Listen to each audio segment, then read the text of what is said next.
Picture this scenario. You're lying awake at 3 in the morning, staring at the ceiling, and your mind is racing through every possible financial disaster. You just checked your investment portfolio, and the stock market is plunging. Everywhere you look, on the evening news, on social media, in frantic text messages from your friends, people are panicking. The headlines are screaming the exact same terrifying phrase: $2 trillion wiped out in a single day. You look at your own retirement account. That hard-earned money you've been grinding for, sacrificing your daily comforts to build, is suddenly down 20%. It feels like a physical punch to the gut. It feels like your wealth is being destroyed in real time. But here is the uncomfortable question that most people, even the financial experts on television, never stop to ask you. Where did that money actually go? Did it just disappear into thin air? Did someone take it? Or was it never really there in the first place?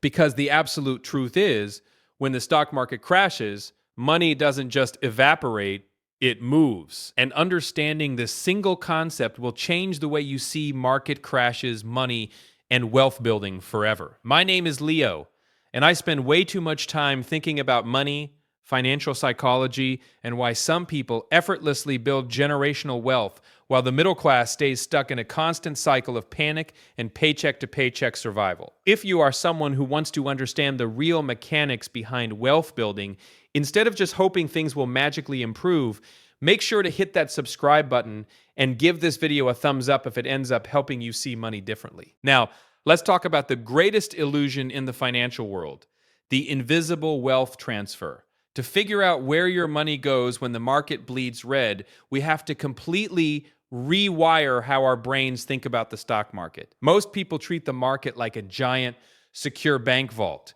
You put your money in, it sits there, and when the market crashes, you imagine a giant vacuum cleaner sucking the physical cash out of the vault. But the market isn't a bank. The stock market is actually just a giant, high-speed pawn shop. It is simply an auction. When a scary headline says, "The market lost $2 trillion today," it does not mean someone logged into a central bank computer and withdrew $2 trillion in physical cash. All it means is that the price of the stocks fell. When you multiply all of those new, lower prices by the total number of shares in existence, the total calculated value is simply lower. Think about it like buying a house. Let's say last year a real estate agent knocked on your door and told you your house was worth $500,000. You felt amazing. You felt rich. This year, interest rates go up, the market cools down, and a new realtor comes by and says, "Hey, times are tough. Your house is probably only worth $450,000 right now." Did $50,000 in physical cash literally leave your bank account? Did someone come and physically take $50,000 out of your wallet?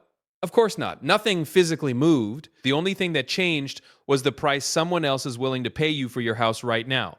Stocks are exactly the same. If a company has 10 million shares and the price drops from $100 to $80, the news will tell you the market lost $200 million. But no one pulled $200 million out of the financial system. All that happened is the crowd got scared, panicked, and decided the item up for auction wasn't worth as much today as it was yesterday. So, if the money isn't just vanishing into a black hole, who actually gets hurt when the stock market crashes? Who is taking the hit? The answer is brutally simple, and it separates the poor from the wealthy. You only truly lose money if you sell. Let's walk through the exact mechanics of a crash. Imagine you bought a stock at $100. The market crashes and that stock drops to $50. You open your brokerage app and you see a blaring red minus 50%. Your heart sinks. That hurts, but listen to me carefully. That is a paper loss. You haven't lost a single dime of real, usable cash yet. You still own the exact same number of shares you owned yesterday. Now, let's say you panic. You turn on the news, your brain enters survival mode, you get overwhelmed by fear, and you decide you need to stop the bleeding. You hit the sell button at $50. In that exact instant, your paper loss transforms into a real locked-in loss. You just turned $100 of your hard-earned wealth into $50. The money is gone from your pocket forever. But here is the crucial secret that the financial media ignores. For you to sell that stock at $50, someone else had to buy it from you at $50. While you were sweating, panicking, and hitting the sell button in pure survival mode, another person was sitting calmly on the other side of the screen, hitting the buy button. Maybe it was a massive pension fund. Maybe it was a savvy, patient investor who has been hoarding cash and waiting for this exact moment for 3 years. They just bought a piece of a great company for $50 that was worth $100 just a few months ago. They know it's on a massive discount. They didn't steal your money. You voluntarily handed it to them at a discount because you got scared. This is the real story of a market crash. It is not wealth destruction. It is a giant, chaotic wealth transfer machine. Let me give you a visualization that makes this perfectly clear.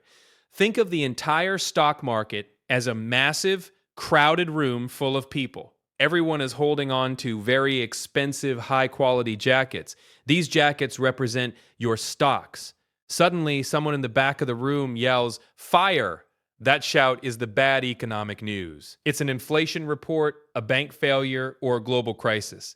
Instantly, everyone panics. They rush for the only exit door. And because they are so desperate to get out, they start throwing their valuable jackets on the floor as they run. They don't care what the jackets are worth anymore. They just want to escape.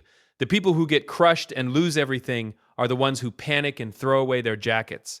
But who wins in this scenario? The people who are standing calmly near the exit. They have empty hands and deep pockets. They aren't panicking because they know there isn't an actual fire. They simply bend down, pick up the discarded high-quality jackets for absolutely free or pennies on the dollar, and they walk out calmly. During a crash, capital simply rotates. It flows out of risky assets like stocks, and it flows into things that feel safer to the frightened crowd. It flows into cash. It flows into government bonds. It might even flow into tangible stuff like gold, which people run to when they stop trusting the financial system. The wealth you thought was destroyed is actually just sitting quietly on the sidelines in a money market account, waiting for the panic to end so it can be deployed back into the market to buy those abandoned stocks at rock bottom prices. Now, you might be asking, Leo, if the money is just rotating, why do market crashes feel so incredibly violent? Why does it feel like the world is ending? The answer lies in a mechanical trap called forced selling. This is where a paper loss becomes a devastating real loss, even for people who don't want to sell at all. And ironically, this usually affects the massive institutions and the over-leveraged day traders, the people who borrowed money to buy stocks. Imagine a massive hedge fund. They buy $1 billion worth of stock, but they only use $100 million of their own money. They borrow the other $900 million from a bank. This is called leverage. Everything is great while the market goes up, but if the stock drops too much, the bank that lent them the money starts getting incredibly nervous. The bank calls the hedge fund and says, "Your collateral is shrinking. You need to wire us more cash right now to cover this drop, or we are going to forcibly sell your stocks to get our money back." This is known as a margin call. The hedge fund doesn't want to sell. They know the stock is undervalued, but they don't have a choice. The bank forces them to sell. This massive forced dumping of shares drives the price down even further. That lower price triggers margin calls for other hedge funds, which forces them to sell, which drives the price down again. It's a terrifying domino effect, a spiral of doom.